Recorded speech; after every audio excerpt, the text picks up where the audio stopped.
हम उस महाराजा हरि सिंह की बच्चे हैं, उस स्टेट के बच्चे हैं जो अपना हक लेना जानते हैं। आप लोग ये मत सोचिए कि केंद्र में आपकी सरकार है तो आप लोग हमें जो चाहेंगे आप वहाँ पे सड़कों पे बिठा देंगे। हमने क्या करने हैं हॉस्पिटल, क्या करने हैं युवाओं ने हॉस्पिटल, क्या करने हैं लोगों ने, बच्चों ने, जो पढ़े लिखे बच्चे हैं उन्होंने आपके रिंग रोड, आपके आर्टिफिशियल लेक्स, जिनके पास रोजगार नहीं है, जिनके पास 2 वक्त का खाना नहीं है, जिनके पास जॉब नहीं है, वो क्या करेंगे? ये है कि रोड बनाते जाओ और भिखारी बिठाते जाओ।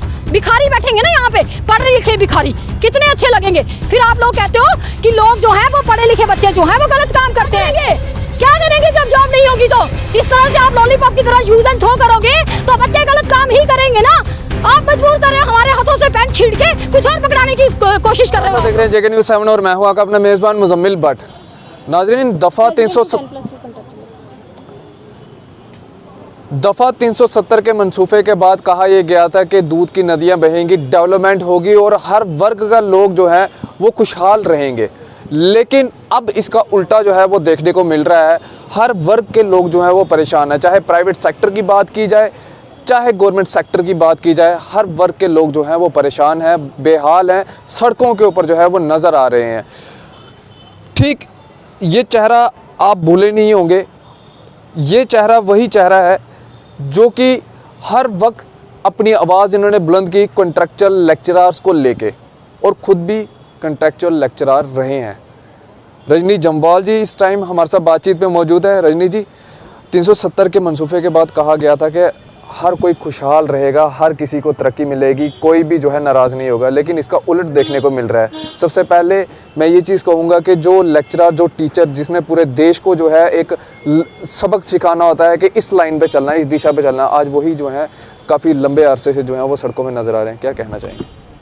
मतलब क्या कहना चाहूँ मैं कि वो जो सब मैंने कहना था वो आपने कह दिया, क्योंकि एक टीचर जो है वो बच्चों का फ्यूचर बनाता है। तो आज की डेट में टीचर जो है 12-12 साल पढ़ाने के बाद जो है वो खुद सड़कों पे है। हमने 3 साल, 3.5 साल यहाँ पे स्ट्राइक की, उसके बाद कोरोना आ गया।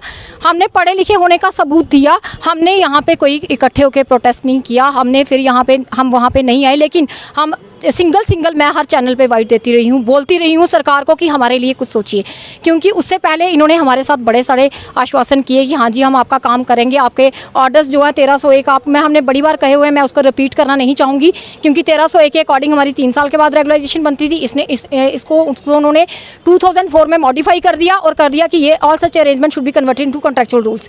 कॉन्ट्रैक्चुअल हो गए ये सारे लोग, और उमर अब्दुल्ला सर की सरकार आई तो इन्होंने 2010 में एक एक्ट पास किया, सिविल सर्विस स्पेशल प्रोविजन 2010 का एक्ट, जिसमें जितने भी contractual consolidated ad hoc base, need base हैं उनको 7 साल के बाद परमानेंट किया जाएगा, जिसमें इन्होंने रेंज ऑफिसर्स किए, जिसमें इन्होंने मेडिकल ऑफिसर्स भी किए, इन्होंने कुछ टीचर्स भी किए, लेकिन हम लोगों को छोड़ दिया। बड़ी शर्म की बात है कि जो टीचर जो मुस्तबिल बच्चों का बनाता है उन लोगों को इन्होंने सड़कों पे लाके खड़ा कर दिया। ये क्या सोचते हैं कि रजनी जम्वाल जो है वो 10+2 का हक छोड़ देगी? वो मैं कभी नहीं छोड़ूंगी, वो हम लेके छोड़ेंगे, क्योंकि हमें अपना राइट लेना आता है। हम उस महाराजा हरि सिंह की बच्चे हैं, उस स्टेट के बच्चे हैं जो अपना हक लेना जानते हैं। आप लोग ये मत सोचिए कि केंद्र में आपकी सरकार है तो आप लोग हमें जो चाहेंगे आप वहाँ पे सड़कों पे बिठा देंगे। आप किस पॉलिसीज की बात करते हैं? आप किस डेवलपमेंट की बात करते हैं? आप कहते हैं हमने पुल बनाए हैं, हमने रिंग रोड बनाए, हमने हॉस्पिटल बनाए। हमने क्या करने हैं हॉस्पिटल? क्या करने हैं युवाओं ने हॉस्पिटल? क्या करने हैं लोगों ने, बच्चों ने, जो पढ़े लिखे बच्चे हैं उन्होंने आपके रिंग रोड, आपके आर्टिफिशियल लेक्स, जिनके पास रोजगार नहीं है, जिनके पास 2 वक्त का खाना नहीं है, जिनके पास जॉब नहीं है, वो क्या करेंगे? क्या फायदा है? क्योंकि वो लोगों के पास अगर खाने की रोटी नहीं है वो आपके आर्टिफिशियल लेक पे सैर करेंगे, वो आपकी मेट्रो में घूमने जाएंगे। क्या कर रही है आपकी ऐसी मेट्रोस? मैं कहना चाहती हूँ लेफ्टिनेंट गवर्नर मोहन सिन्हा जी से कि आप लोग पहले युवा के बारे में सोचिए, ताकि युवाओं को 2 वक्त का खाना मिल सके, उनको रोजगार मिल सके, उसके बाद आप डेवलपमेंट की बातें करिए। हमें नहीं चाहिए ऐसी डेवलपमेंट, हमें जॉब्स चाहिए। आप जो है पुराने लगे हुए लोगों के साथ इंसाफ नहीं कर पा रहे हो। आप एसपीओस, home guards, daily wager, 10+2 contractual lectures, जिसमें बेटियां आपकी डे एंड नाइट स्ट्राइक पे बैठी रही। अरे शर्म आनी चाहिए। बेटी बचाओ पढ़ाओ, बेटी पढ़ाओ, किस बात की बेटी पढ़ाओ बेटी बचाओ? आज ये बेटी 12 साल जॉब करके MA BEd करके आज सड़कों पे है, तो आने वाली बेटी का क्या फ्यूचर है? किस बात की बेटी की पढ़ाने की बात करते हो आप? कोई बेटी का फ्यूचर सिक्योर नहीं है। रजनी जी, मैं आपसे एक चीज़ और समझने की कोशिश करूंगा। जिस तरह से आपने कहा 2010 में जब उमर अब्दुल्ला जी की सरकार थी तो उन्होंने एक अमेंडमेंट लाई थी इस एक्ट के अंदर। उन्होंने कहा था कि 7 साल के बाद जो है कंट्रैक्चुअल लेक्चरर्स या कंट्रैक्ट बेस्ड जितने भी हैं उनको पक्का किया जाएगा, और कुछ हुए भी हैं जिस तरह से आपने कहा है।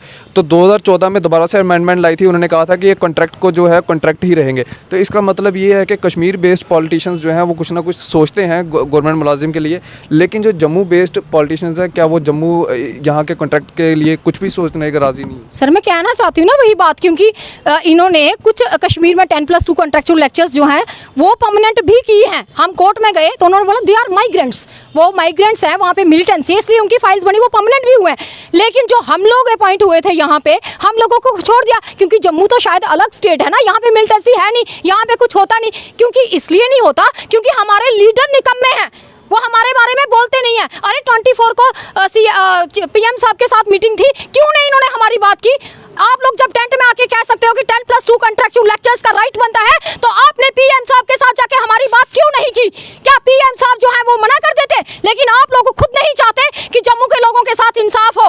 आप लोगों के अंदर काबिलियत हो तो आप लोग हमारे साथ इंसाफ करो, लेकिन आप ऐसा करना नहीं चाहते। आप क्या चाहते हो? अगर we are contractual, your chairs are also contractuals, chairs भी चली जाएंगी, चेयर्स आपके पास सारी उम्र नहीं रहेंगी। आप इस तरह से लोगों के साथ अन्याय ना करें। डेवलपमेंट की बातें सारी बाद में करिए, पहले आप लोग जितने लोग लगे हुए हैं उनके साथ इंसाफ करें, उन्हें एब्जॉर्ब करें, और आने वाले लोग बच्चों के बारे में सोचें, रोजगार देने की कोशिश करें, क्योंकि रोजगार होगा, लोगों के पास नौकरियां होंगी तो जाके स्टेट डेवलप होती है। आप कितने भी रोड, हाँ ये है कि रोड बनाते जाओ और भिखारी बिठाते जाओ। भिखारी बैठेंगे ना यहाँ पे, पढ़े लिखे भिखारी, कितने अच्छे लगेंगे। फिर आप लोग कहते हो कि लोग जो हैं वो पढ़े लिखे बच्चे जो हैं वो गलत काम करते हैं, ये खा रहे हैं, नशा कर रहे हैं, मिलिटेंट बन रहे हैं, फिर क्या करेंगे?